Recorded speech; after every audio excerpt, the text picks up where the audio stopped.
বাসার পাশ দিয়ে ছোট্ট একটা ড্রেন চলে গিয়েছে। এইটা কিন্তু কোনো বাসার ড্রেনের পানি যায় না, এইটা দিয়ে শুধু আপনার জমির পানি নামে।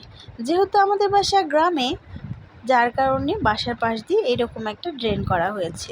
হ্যালো এভরিওয়ান, আসসালামু আলাইকুম। সবাই কেমন আছেন? আমি আছি আলহামদুলিল্লাহ। আজকে আমি ড্রেনটা কেন দেখাচ্ছি? আমি ড্রেনটা দেখাচ্ছি, এই ড্রেনে আমার হাজব্যান্ড ছোট ছোট কয়েকটা মাছ ধরেছিল, যেই রেসিপিটা আমি আজকে আপনাদের সঙ্গে শেয়ার করেছি। তো মাছগুলো কিন্তু ভীষণ খেতে মজা ছিল আর মিষ্টি ছিল। কারণ কি জানেন, একদম হাতে ধরা টাটকা মাছ।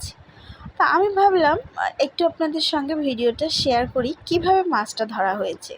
আমি কিন্তু একদমই মাছ কাটতে পারি না।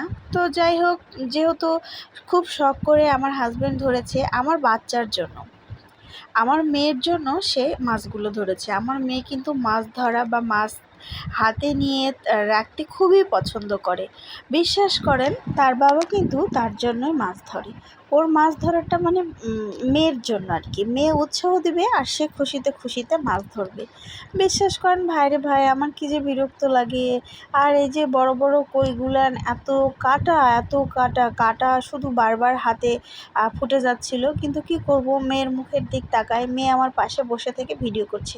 আমার মেয়ে কিন্তু এটা ভিডিও করে দিয়েছে। বিশ্বাস করেন, আমার আবার ভিডিও ক্যামেরাম্যান কিন্তু আমার কাছে ছিল না। তো যাই হোক, সব সুন্দর করে আমি বেছে কেটে ধুয়ে নিয়েছি, নিয়ে আবার রান্না উঠাই দিছি। আমার মেয়ে এই যে টাকি মাছটা খাওয়ার জন্য বসে আছে। মা, আমি কিন্তু এই বড় মাছটা খাবো। ওকে, আমি সুন্দর করে রান্না করে দিয়েছি।